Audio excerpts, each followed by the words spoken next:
Hello everyone. आज की class में हम लोग डिस्कस करेंगे वाइस प्रेसिडेंट ऑफ इंडिया के बारे में।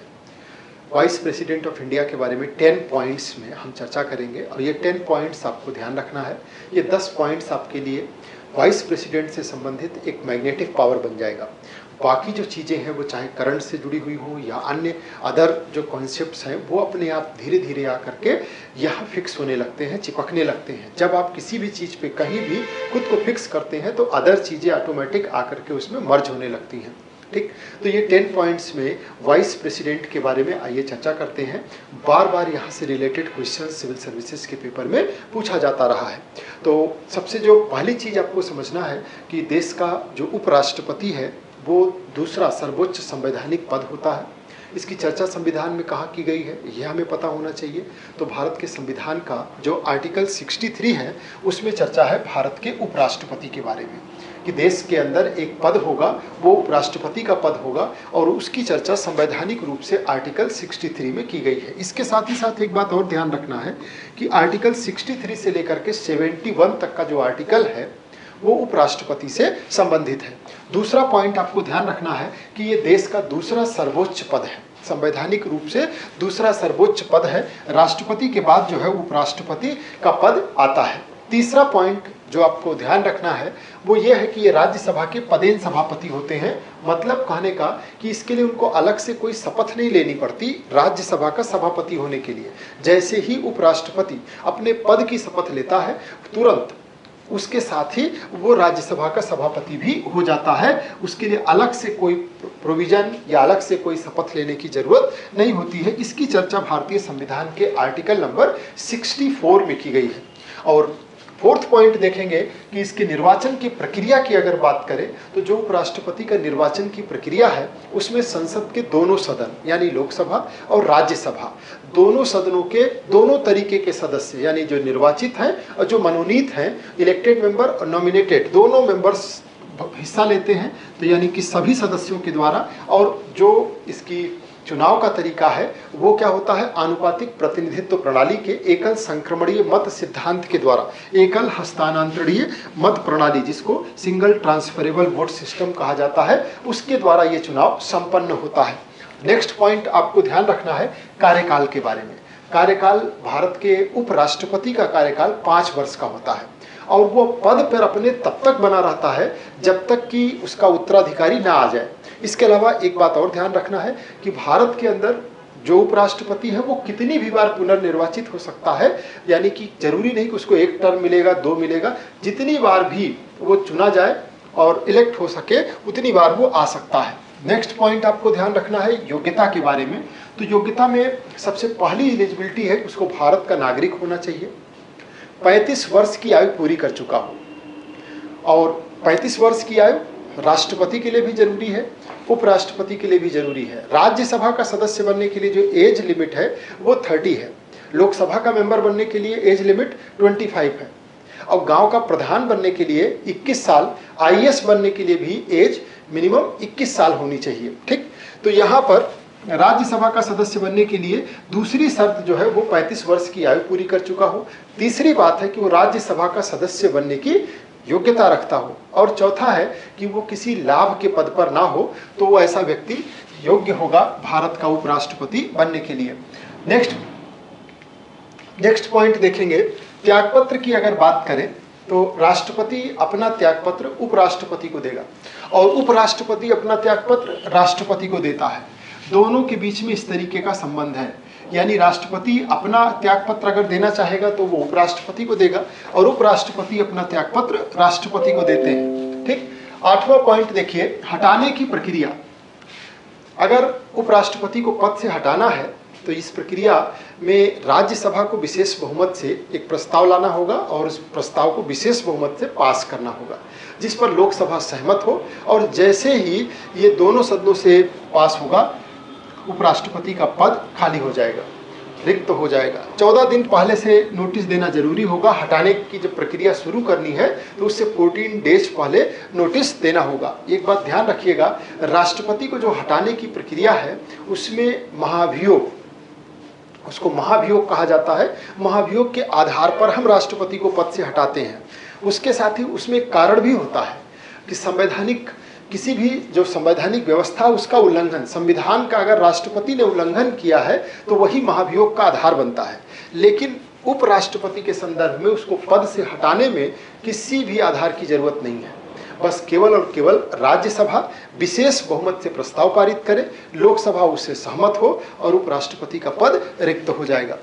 अगला, कार्यवाहक राष्ट्रपति, अगर ऐसी स्थिति आ जाए राष्ट्रपति का पद रिक्त हो जाए किसी भी कारण से, तो वैसे में उपराष्ट्रपति कार्यवाहक राष्ट्रपति के रूप में काम करेगा और वो समय जो होगा वो कार्यवाहक राष्ट्रपति के रूप में ही गिना जाएगा। आर्टिकल ये 65 में चर्चा की गई है, यानी कि अगर उसकी अनुपस्थिति चाहे डेथ की वजह से हो जाए, इस्तीफे की वजह से हो जाए, तो ऐसी स्थिति में उपराष्ट्रपति को राष्ट्रपति, कार्यवाहक राष्ट्रपति के रूप में काम करने का मौका मिलता है। ठीक, ये जो पॉइंट है ये इम्पॉर्टेंट है। और ये दूसरा इम्पॉर्टेंट काम हो गया राष्ट्रपति का। एक तो वो राज्यसभा की अध्यक्षता करता है, राज्यसभा के अंदर अनुशासन बनाए रखना, सारे मेंबर्स के बीच में किस तरीके से संवाद अच्छी तरीके से चले उसकी देखरेख करना, वो उसका मूल काम है।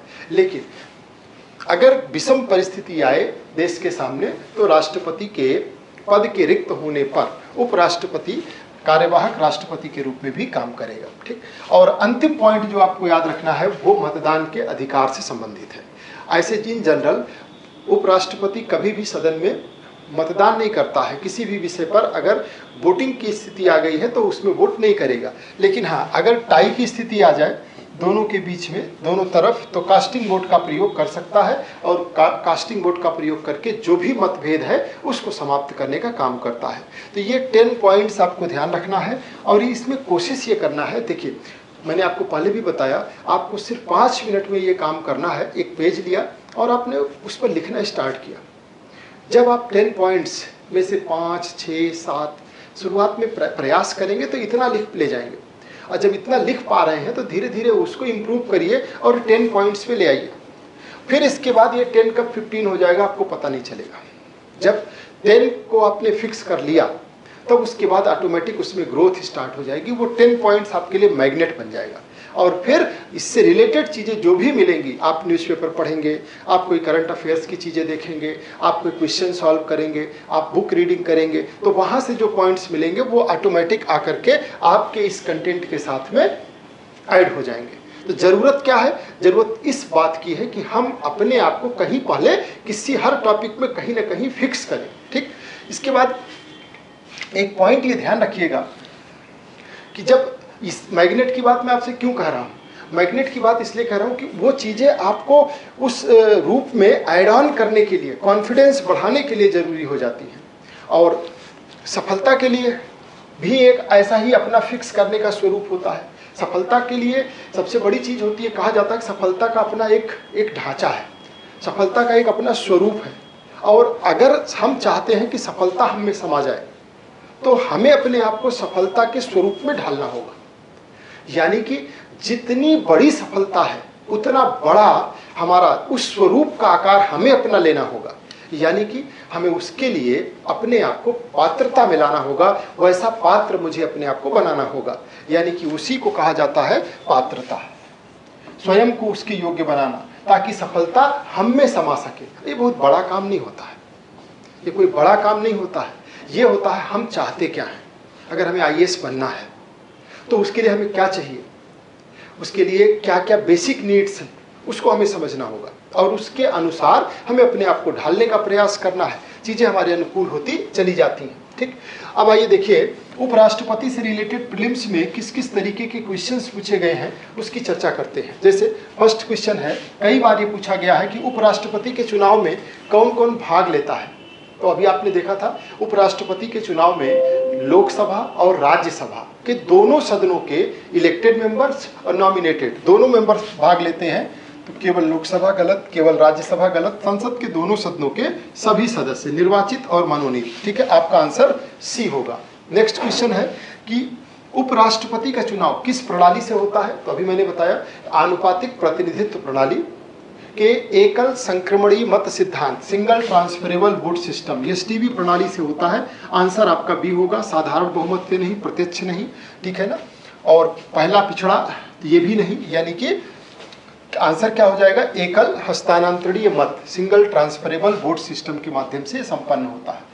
उपराष्ट्रपति बनने के लिए न्यूनतम आयु तो 35, एज कितनी होनी चाहिए? 35। उपराष्ट्रपति संविधान के किस अनुच्छेद में वर्णित है? तो उपराष्ट्रपति के जो पद है उसकी चर्चा आर्टिकल नंबर 63 में की गई है कि देश में एक पोस्ट होगी और उपराष्ट्रपति की वो पोस्ट होगी, देश का ये दूसरा सर्वोच्च संवैधानिक पद होगा। उपराष्ट्रपति राज्यसभा में किस पद पे काम करते हैं? तो राज्यसभा के ये पदेन सभापति होते हैं। आंसर आपका क्या हो जाएगा? सी। नेक्स्ट क्वेश्चन देखिए, उपराष्ट्रपति को हटाने की प्रक्रिया किस सदन से शुरू होती है? तो हटाने की प्रक्रिया राज्यसभा से शुरू होती है और लोकसभा उस पर सहमत हो जाए तो उपराष्ट्रपति का पद समाप्त हो जाता है। आधार कुछ भी नहीं, हटाने के लिए कोई आधार बताने की जरूरत नहीं है। संविधान का उल्लंघन, ये आधार है राष्ट्रपति को हटाने का। उसने संविधान का उल्लंघन किया हो राष्ट्रपति ने, तब उस पर महाभियोग चलाया जा सकता है, और कोई आधार नहीं है राष्ट्रपति को हटाने का। अभी आगे हम लोग देखेंगे। उपराष्ट्रपति का कार्यकाल कितने वर्ष का होता है? तो इनका कार्यकाल होता है 5 वर्ष का। अपने पद पर तब तक लेकिन बने रहेंगे जब तक उत्तराधिकारी ना आ जाए, और निर्वाचन पुनर्निर्वाचन कितनी भी बार हो सकता है। उपराष्ट्रपति अपना त्यागपत्र किसे देते हैं? राष्ट्रपति को त्यागपत्र देते हैं। और राष्ट्रपति का पद खाली होने पे उपराष्ट्रपति क्या बनते हैं? अगर राष्ट्रपति का पद खाली हो तो उपराष्ट्रपति उस समय कार्यवाहक राष्ट्रपति के रूप में काम करते हैं। राज्यसभा में उपराष्ट्रपति का मतदान अधिकार कब होता है? हर मतदान में कभी नहीं, केवल वित्तीय बिल पर, मत बराबर होने की स्थिति पर। जब मत टाई हो जाए तो उस स्थिति में जो राष्ट्रपति उपराष्ट्रपति हैं वो वोट करेंगे। ठीक, तो ये तो वो क्वेश्चंस थे जो प्रीवियस ईयर में कई बार ये रिपीट भी हुए हैं और बार बार पूछे जाते रहे हैं। तो आपने एक इंट्रोडक्शन जान लिया, समझ लिया उपराष्ट्रपति के बारे में। ठीक है, तो अब आगे हम लोग प्रेसिडेंट की चर्चा नेक्स्ट क्लास में करेंगे। राष्ट्रपति के बारे में सारी चीज़ों को समझने का प्रयास करेंगे। ठीक, तो आज की क्लास में इतना ही। और देखिए, आपके लिए एक लाइन हमने लिखी है कि अगर चीज़ें वैसी नहीं हो रही हैं जैसा आप चाहते हैं तो इसका मतलब किस्मत नहीं है। लोग किस्मत पे चले जाते हैं कि हमारी किस्मत ठीक नहीं है, हम जो चाहते हैं वो हो नहीं रहा है, बल्कि इस पे खुद का विश्वास, अगर आप खुद पे भरोसा नहीं कर पा रहे हैं, जब तक आप खुद पे बिलीफ नहीं करेंगे, आपका अपने ऊपर विश्वास नहीं होगा, तब तक चीज़ें आपके अनुकूल नहीं होंगी। जब आप अपने ऊपर भरोसा करने लगेंगे तब आपके अंदर से वो एनर्जी निकलेगी जिस एनर्जी की आपको ज़रूरत है। एनर्जी और फ्रीक्वेंसी ये दोनों तब आपके अनुकूल होती है जब आपका खुद पर विश्वास हो जाए कि हाँ, हम ये काम कर सकते हैं। और इसके लिए आपको थोड़ा सा प्रयास करना होगा, आपको अपने को यकीन दिलाना होगा। और जब आप इस यकीन को दिलाने में सफल हो जाएंगे तो बस उसके बाद सारी चीज़ें बदलना स्टार्ट हो जाती हैं। तो ये कैसे संभव है? ये तब संभव है जब आप अपने लक्ष्य के प्रति पूरी तरीके से समर्पित हों, यानी कि मानसिक रूप से। कहा जाता है कि दुनिया का जो सबसे बड़ा युद्ध जीता गया वो मैदानों में नहीं जीता गया, वो सबसे पहले दिमाग में लड़ा जाता है। हम दिमाग में उस एनर्जी को क्रिएट करते हैं जिस एनर्जी से हम उस सामने वाली चीज़ को विन करना चाह रहे हैं, चाहे वो युद्ध हो, चाहे वो एग्जाम हो, और चाहे जैसी परिस्थिति हो। तो आपको सबसे पहले मेंटली प्रिपेयर होना है। और जब आप मेंटली प्रिपेयर हो जाएंगे तब उसके बाद में सामने की जो चीज़ें होंगी, जो रियल ग्राउंड पे चीज़ें होंगी, वो रिक्रिएट होंगी। वास्तविक रूप में सारी चीज़ें आपके मस्तिष्क के अंदर सब कंप्लीट होती हैं, और वहीं से वो ऊर्जा जनरेट होती है जिस ऊर्जा की आपको अपने लक्ष्य के लिए ज़रूरत है। और जब आप उसको जनरेट करना शुरू कर देंगे तो फिर आपके लिए कोई रुकावट, कोई मायने नहीं रखेगी।